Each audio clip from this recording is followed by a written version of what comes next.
Time now for The Real Estate Connection with Stephen Theard, a realtor and certified probate and real estate specialist. Whether you're a first-time homebuyer or a seasoned investor looking to downsize, move up, or refinance, this program is for you. A house in the middle of our street. From probate sales to landscape design to home repairs and maintenance, this is your weekly look into all things real estate. Now your host for The Real Estate Connection, Stephen Theard.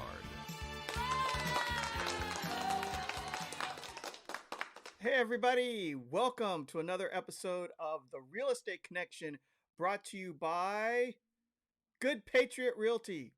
A salute to home ownership. Hey, we're heading out of 2023.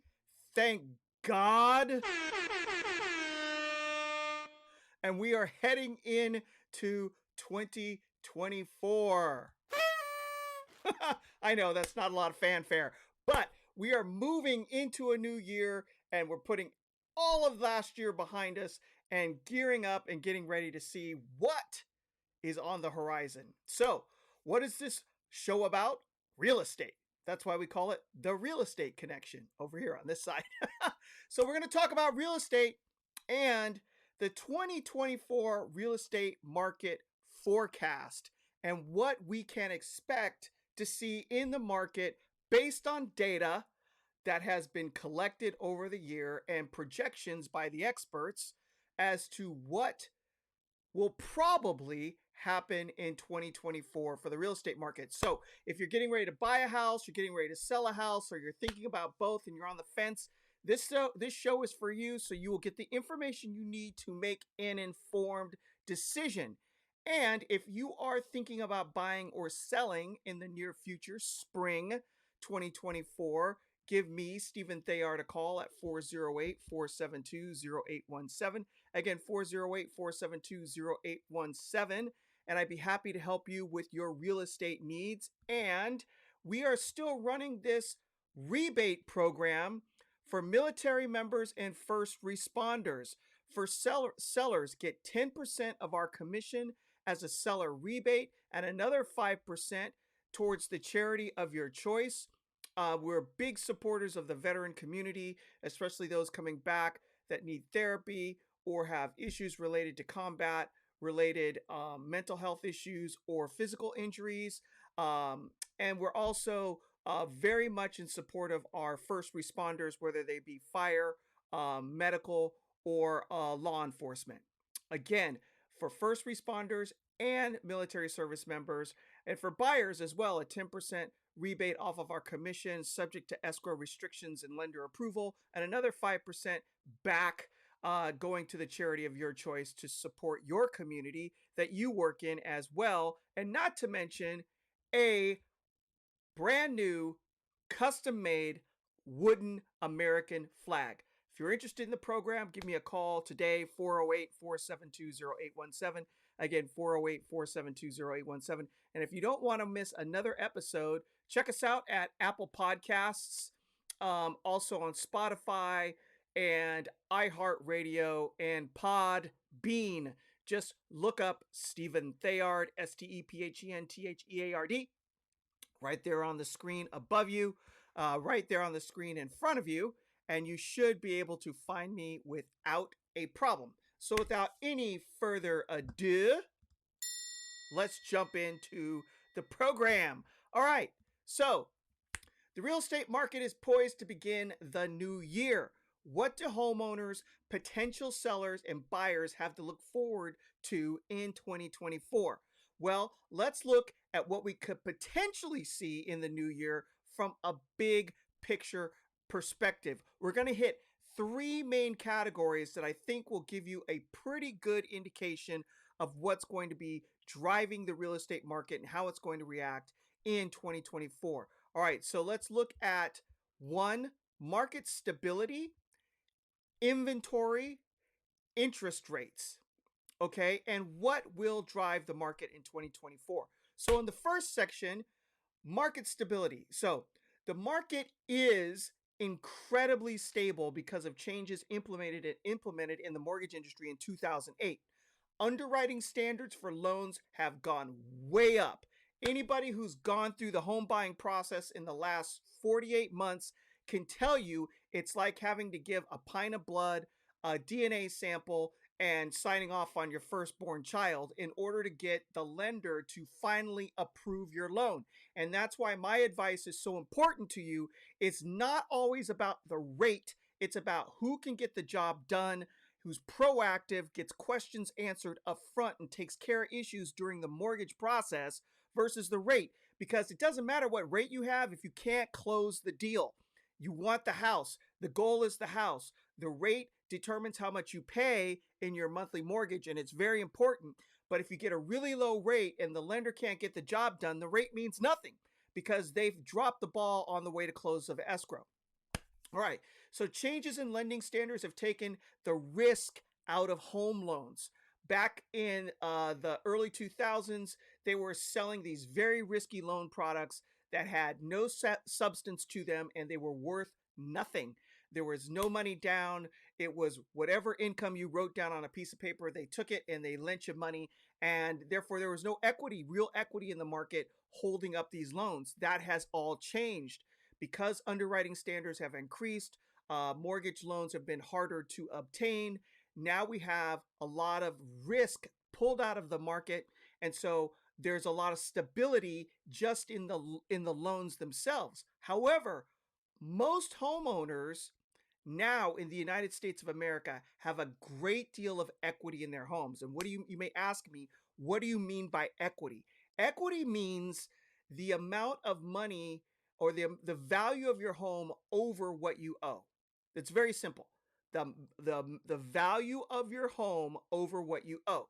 So if you purchased a home, and this is just for example, for $500,000, and now the value of your home is $250,000, and the loan on that house is the same, the equity you have is $250,000. The issue is, as you own your home for a long period of time, that principal or the loan amount starts to go down. And then that also increases your equity. So in the next example, right, you bought the home for $500,000, you have a $500,000 loan, it's now worth $250,000, but you've paid off $250,000 of that loan, so you now own $250,000. Your equity is now $500,000. And that is what we're looking at in the marketplace right now. It's not back in the days of the '08 crash when there was no equity in the market and people would just walk away from their house. They will walk away from their car payment. They will walk away from their credit card debt. But because there's equity in that house that means real material dollars, they're going to fight tooth and nail to keep their house. And so with that, the foreclosure rate is extremely low, right? Right now it's matching up to unemployment rates. And I think those are in the threes. And so the foreclosure rate across the United States is that low. So on top of the other factors, another issue of stability is that most homeowners refinanced while rates were low. This allows homeowners to keep their homes even in rough financial times. Why?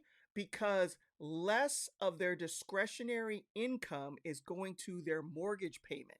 So if you locked in 2.75, 3%, 3.5%, 30-year fixed on your house because you refinanced and were smart to do it when the rates were low, you have a paycheck, and the percentage of that paycheck going to your mortgage payment is a lot lower than people who have purchased homes, say, in the last 365 days, where we're looking at interest rates well above 6%, and the percentage of their paycheck going to their mortgages is much higher. Okay, just the majority of people who own homes are really stable for those reasons. So foreclosures will not be coming to the market anytime soon. All right, you may even see people get a notice of default, but what's going to happen is people like me will contact them and say, hey, listen, you've got a lot of equity in your house. There's no reason to lose your house to foreclosure, because if it goes to sale on the auction block, you're not going to get this equity. So even in the worst case scenario where there's no way you can make up the difference, you could still sell the house, get a boatload of cash, and either use it to rent or buy a house for cash in a lower cost of living state where you may have more opportunity for employment, right? So we're not going to see the great crash that we saw in '08. It's just not going to happen. There's tons of stability in the market. All right. So that's the first piece of the puzzle for the 2024 market forecast. Now, what's the next piece is inventory remains low. It's still low. The number of available homes remains low. There are not enough homes for the number of people who want to buy them. That's just the way it is. And because of the bubble that burst back in '08, '07, '06, right? Builders got caught holding the bag. They had all these built out developments thinking that they were going to sell out. They completely flipped the script on how they build homes. Now they build 8, maybe 10 models. You walk in the front door, you look at the models, you go, you know what? I like model A. I am going to go back to the office and write up paperwork to buy model A. And when the builder gets commitments for the entire phase of the first phase of the development and loans in place, then he goes out and builds the first phase and you buy model A in that first phase. So builders have gotten smart, but because they have not built as many homes in full-size developments right out of the gate, we have a lack of inventory that goes back all the way to 2007, 2008 when they pulled back from building.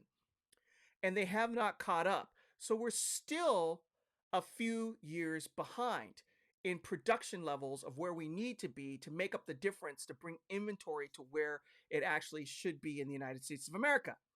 Also, resale homes are low. Why?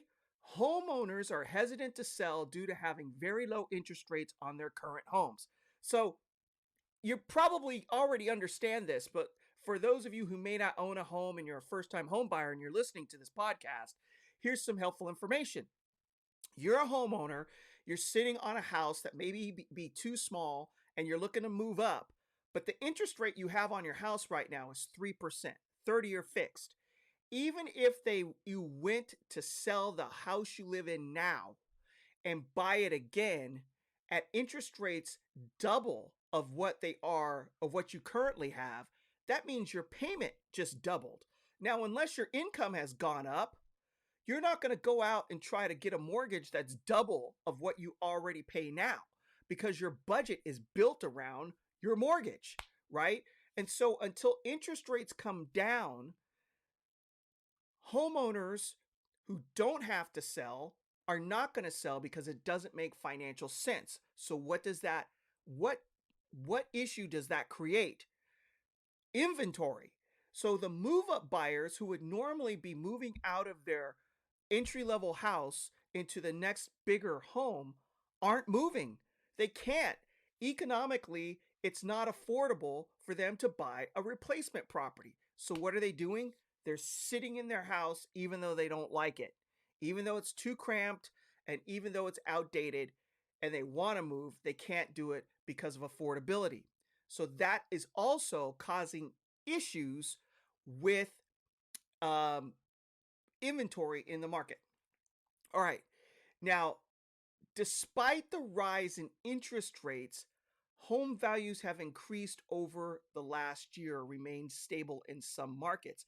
And it's because there's still more demand than there is supply. And people have gotten used to the higher interest rates. They've adapted. They've figured out ways how to still buy homes. So as more people get comfortable with these higher interest rates, the demand will just keep increasing while the supply stays low or flat. So that's going to play into the 2024 real estate market. Home values are not going to come down. So if you're a buyer that's been sitting on the fence and waiting for the market to crash, it's not going to happen. The economic factors relating to supply and demand, those laws never change. If I have one apple in my hand and 15 people want it, the price of that apple goes through the roof. If I have a bushel of apples, which is an old world term for a big giant basket, I have a basket full of apples. Maybe there's 150 of them sitting in this basket. You know how it goes. You can pour a lot of apples in a basket, and only 5 or 6 people want to buy that apple. The price of that apple goes lower because the value isn't there, because there's more apples available to purchase than there are people who want them. That's just how it goes. Supply and demand. Your basic Econ 101, it never goes away. So for all you people in college thinking, why am I in econ when I want to get a business degree? You're going to use it. You promise me you're going to use it. All right. Now, what's factor number 3 in the 2024 market that's going to affect homes and the real estate market? Interest rates are starting to come down. So as of the end of December 2023, rates have steadily declined over their peaks of around 8%, right? So again, buyers have adjusted to the higher rates and will now see the lower rates as good news.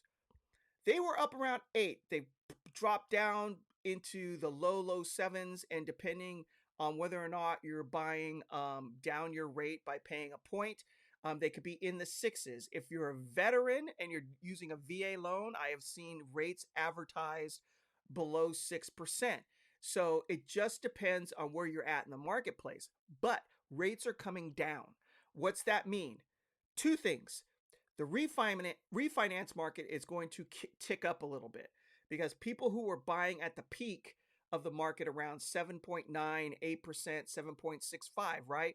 If they've now dropped into the 6s or the high 6s or the low 7s, you're going to refinance your house because you're looking for that lower mortgage payment. It's just what's going to happen. So good news for all the lenders out there. With the rates dropping, your refinances are going to start to pick up a little bit. However, replacement home affordability may not be where sellers need them to be in order to move yet, but it is improving. There are some people out there who will have the financial capability to move now, even with the rates not in their ideal position.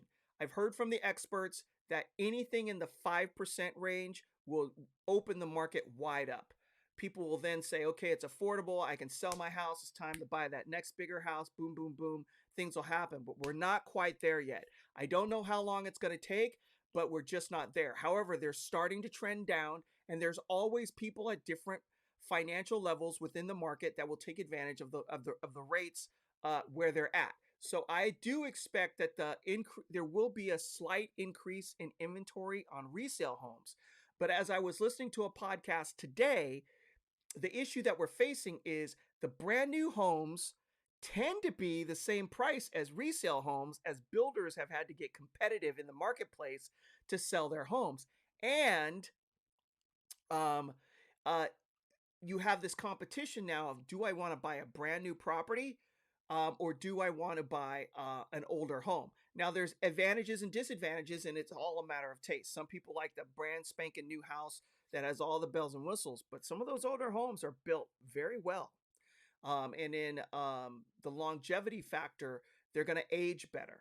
They're also built with more storage and functionality in them that some of the new home builders don't have, whereas they're just cranking out these big wide open boxes where it's open concept and they all look the same, other than the finishes of your countertops and your backsplashes. All right. So the market is adjusting to the new normal.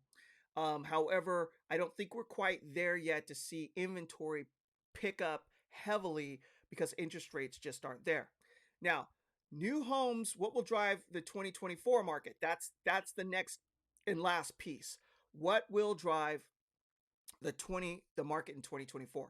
New homes will continue to fill the gap. Now, but as I mentioned before, builders, I think, might have a slight advantage in this marketplace than resellers, resale homes. Why? Because builders will help buyers by offering to buy down rates or control the interest rate by financing the homes themselves, right? So if I'm a builder and I have cash and I can loan it out, I can finance at a lower rate than the banks because I can choose any rate I want to loan my money out at. Or I can offer the buyer a cash credit to pay down the interest rate on the loan from their bank to get it to a level that's more affordable, which is a hint to resellers out there. If your home is sitting, you may want to offer a credit to buy down the rate before you lower the price. It could be very advantageous and open up the market to more buyers, since being able to buy down the rate gives it more affordability to more people. So keep that in mind. And if you don't remember all this and you want to talk about it, because I'm going 100 miles an hour, give me a call. 408-472-0817. 408-472-0817. I love talking about this stuff. And more than that, I love helping people get to their goal, the American dream of home ownership, and navigating the turbulent waters that are involved in buying and selling real estate. There's just so many moving parts. It's always good to have somebody to guide you up the mountain, your real estate Sherpa. Sherpa. That's today's vocabulary word. All right. Now, resale homes will continue to come on the market for various reasons. Again, we talked about why most sellers are going to hold out because their interest rates are so low. But there's always reasons to sell that drives people to move. All right, so we'll start with the positive ones. Job transfers, marriages. What if you have two people that have been single for a long time and they each have their own house? They decide to get married and combine households. They have an extra house. Now, they may choose to hold on to it as a rental property, or they may choose to sell it. It's a possibility that they may sell. Also, growing families. People, first-time home buyers, may have moved into the house as just two people, and because it's been such a long time to be able to afford another property, there might be now four people living in the house from having children, and that 1,200 square foot house that seemed really cozy and cute in the beginning, maybe the walls may be crashing in on these people and they're looking to expand their space. So that's another positive. Also, retirement. People are retiring every year. The baby boomer generation is the largest other than the millennials, and they're retiring all the time. And as you reared a family and you had 5 bedrooms, 3 baths, and maybe a half an acre of land that you were taking care of, as you're getting older and your kids have moved out, you're getting tired and you don't want to take care of all that stuff. You're retiring. You're thinking, hey, I want to move to Boca, or maybe I want to move to South Padre Island, or maybe I want to move to Mexico, or I've always wanted to live in Italy, right? Retirement is different. You're living out the fourth quarter and you're doing the things that you've dreamed about for years. And so people are downsizing and selling their main home for retirement. So those are going to be things that drive the market as well. And then there's the negatives. Divorce. Unfortunately, that's part of our society and it still happens. And deaths. People pass away, they die, and the family probably will choose to divest of the real estate in the estate and disperse the proceeds from the sale of the real property. Which reminds me, I am a specialist in probate. And if you want to avoid probate, you can go to my website, on my blog posts, and there is an episode of my podcast regarding probate, or you can call me and we can talk about it, because I know some of our parents may not have put into place protections against an estate going into probate through either a will and, in California, a trust. If you're in California and you want to avoid probate, you must put your real estate in a living trust. And so you would be the co-trustee or the trustee that would take over upon the death of a loved one. Also, what will be driving the market in 2024? Millennials. All right. So right now, millennials are in their peak home buying years from 26 to 34, guesstimated, right? who may be looking at buying their first home with more money down. So the longer you wait to buy a house, for whatever reason it may be, the longer period of time you have to save. And in a podcast I heard recently, they were speaking about how people were waiting longer to buy their first house, but in doing so, they have more money, so they're buying a more expensive first house than your general starter home that may be under in the starter home category and not in a luxury market. So we're seeing first time home buyers kind of hitting the market in the luxury area at higher price points. And those would be your millennials. They're 26 to 34 years old. They're out in the marketplace. They're hunting around for their first time properties, and they're very ready to buy. So that will be another market driver as far as not inventory, but supply versus demand. Millennials are the largest generation besides the baby boomers, and there will be a lot of demand. So if you're thinking about selling, right, and you can afford the replacement property, either because you're moving out of the area and you're going to pay cash, or you've got such a large down payment from all the equity you're sitting on that the loan that you take out is small enough that you can still afford the payments, know that there are buyers in the market. And we can talk about your situation to see what works for you. Again, 408 472 0817. Again, 408 472 0817. And last but not least, who will also be in the market? Investors.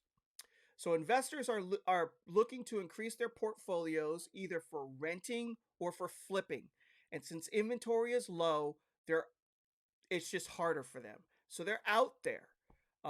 We're seeing that home affordability for purchasing is tougher. And so there are a lot of people who have outgrown, say, apartment dwelling, and now they're looking to transition into renting since they can't buy a house. And so houses will become very popular for investment purposes in regards to rent if you can get a home at a price point low enough that the rent will cover your mortgage. And that's a whole nother ball game, a whole nother topic of conversation. But investors will be out there. So let's recap real quick 2024, the real estate market forecast. One, the market is really stable. So if you're looking for foreclosures or prices to come crashing down, not going to happen. Inventory remains low. For various reasons, it's just a fact of life. From resale properties not hitting the market because replacement properties are too expensive to purchase, to builders having slowed down the amount of production because of the crash in '08, to interest rates are starting to come down, which means there will be higher demand because people did get adjusted to the higher rates during 2023, and any rate reduction is going to be seen as a positive. Plus, we're hearing that the Fed may lower rates some more during this year, which could mean more lowering of mortgage rates, which means more people can afford to get back into the market. So demand could actually go up. And if demand does go up, and with the inventory remaining low, we'll see price points probably increase again in 2024. So if you're on the fence and you can get in the market now, now's the time to do it before competition increases. What will drive the market in 2024? New homes will fill in the gap. Builders are out there. They're doing creative things in order to get their homes sold. You'll have resale homes because of positive things like growing families, retirement, job transfer, marriages, and then divorces and deaths. Millennials are in their peak buying years, so they're going to be out there hitting the market looking for their first time homes at a higher price point, and investors are always circling looking for a deal. So that's the recap. 2024 looks like it's going to be a stable, steady as you go marketplace. It won't be phenomenal. It won't go back to where it was before when we had 3% interest rates and everybody could buy a house. However, the market will be moving at a steady pace. So whether you're a homeowner who's looking to sell, or a first-time home buyer who's looking to buy, or you're a move-up buyer looking to get that bigger house because you just outgrown those four walls, let's talk. Give me a call at 408 472 0817. And I'm going to leave you with this as encouragement to you all. Joshua 1:9, have I not commanded you? Be strong and courageous. Do not be afraid or dismayed, for the Lord your God will be with you wherever you go. And that's it for another episode of the Real Estate Connection, brought to you by Good Patriot Realty. A salute to home ownership. If you have any questions regarding the show, the content, or real estate related issues or opportunities for yourself or your family, give me a call at 408-472-0817. And a very happy New Year to you and your family.